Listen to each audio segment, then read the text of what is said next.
Hello guys, welcome back to my channel. तर आज मी माझ्या चॅनलवरती मोस्ट रिक्वेस्टेड क्वेश्चन्स जे माझ्या डीएम्स आणि कमेंट्स मध्ये येत होते ना, त्याच्याबद्दलच बोलणार आहे. म्हणजेच आपला हा व्हिडिओ Q&A असणार आहे.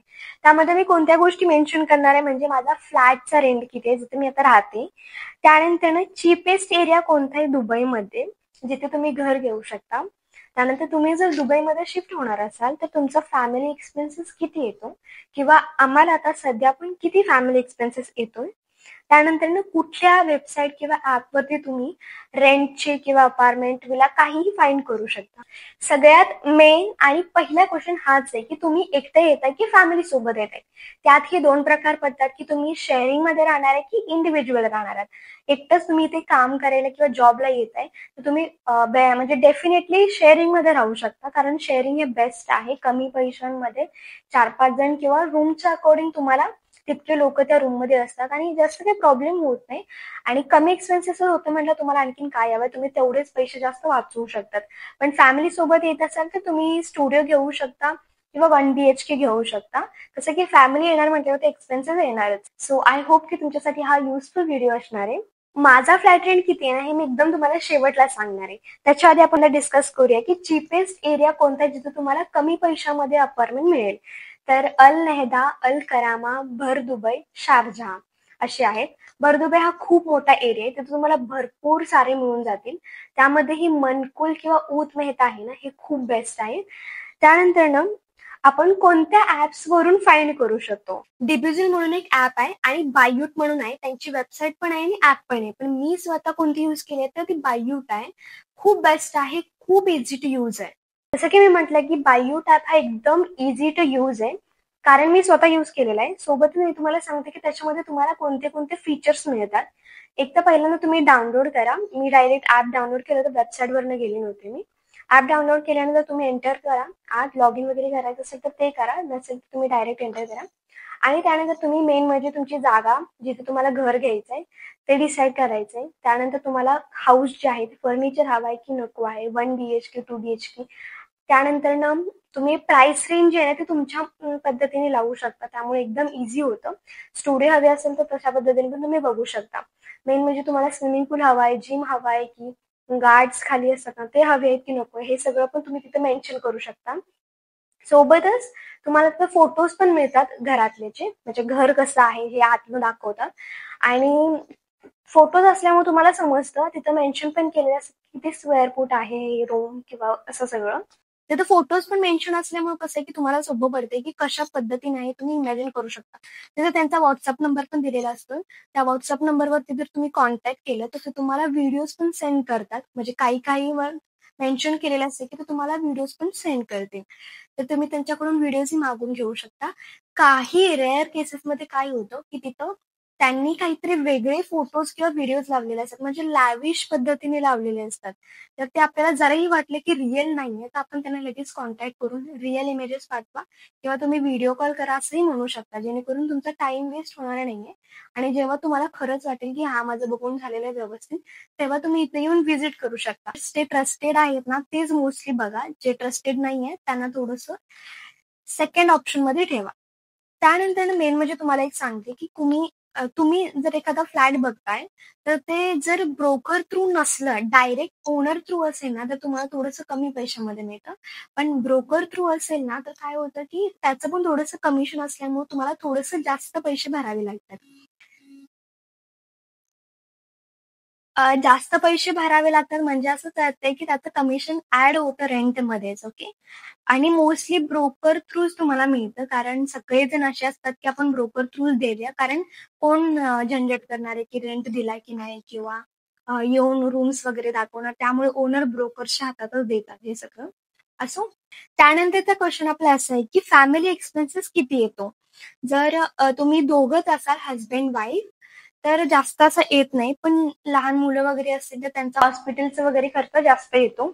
स्कूलला जात असतील तर स्कूलला पण इतका जास्त खर्च नाहीये. तुम्ही कुठलीही स्कूल इथं आसपास जवळच्या एरियामध्ये बघू शकता.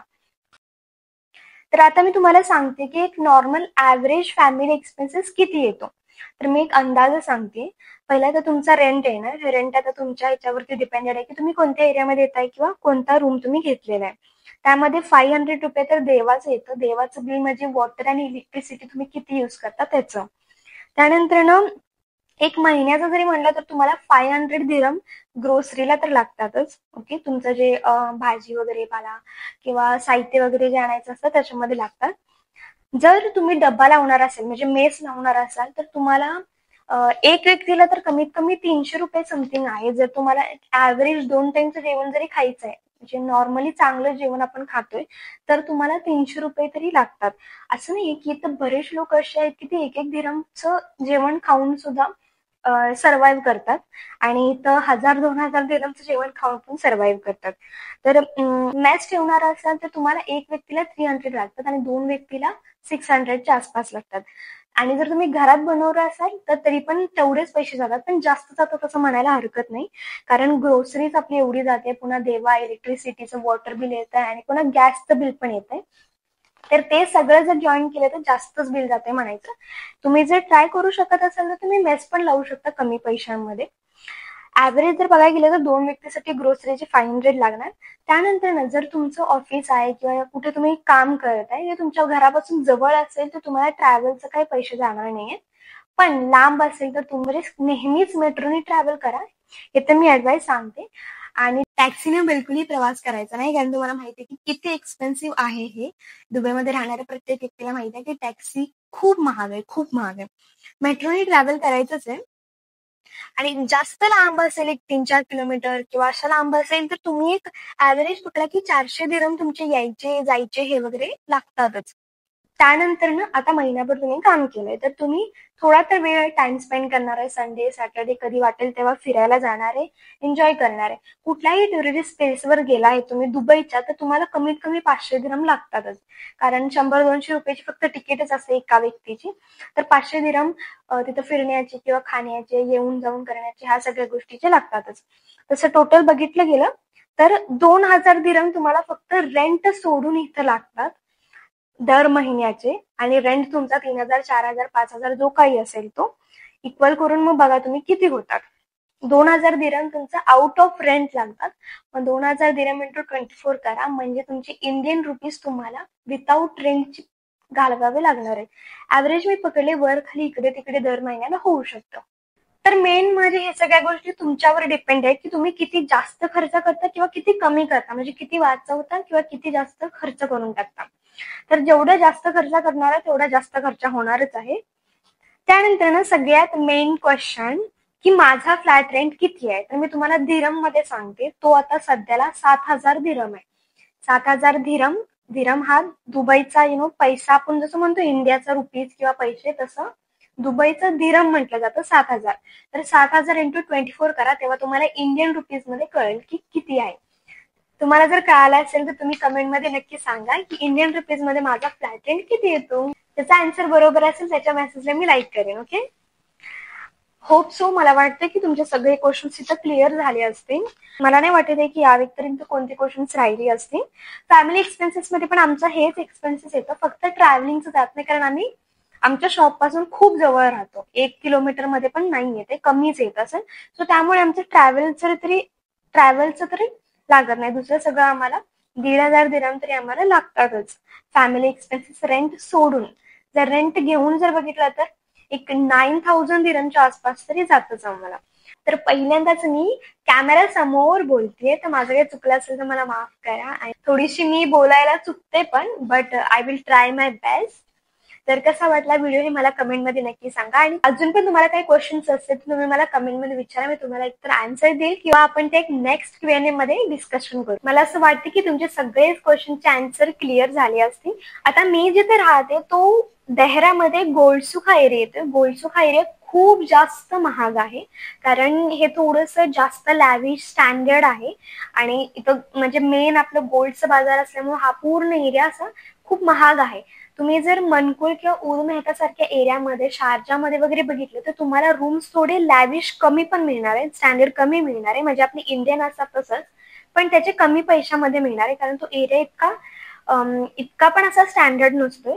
पण आपल्याला मेन म्हणजे राहायचं, इतकं जास्त काही नाही बघायचं की आपण कुठे राहतोय, राहायला मिळालंच की झालं म्हणायचं. इकडचे एरिया थोडेसे गच्च गच्च भरून असतात म्हणा, जास्त म्हणजे जास्त लोक असतात, क्राऊड जास्त असतो आणि खूप मोठ्या मोठ्या बिल्डिंग्स असतात, पण थोड्याशा जुन्या आणि रस्ता वगैरे थोडंसं खराब असतात. दुसरं सगळं योग्य आहे, पण इथं थोडंसं सगळ्याच गोष्टी स्टँडर्डमध्ये येतात, त्यामुळे पैसे पण थोडेसे स्टँडर्ड होतात. ही इन्फॉर्मेशन युजफुल आहे असं तुम्हाला वाटत असेल तर त्या व्यक्तीला शेअर करा जे आता दुबईमध्ये शिफ्ट होणार आहे किंवा त्यांचं काहीतरी प्लॅनिंग पण चालू आहे. Okay, bye. Have a nice day.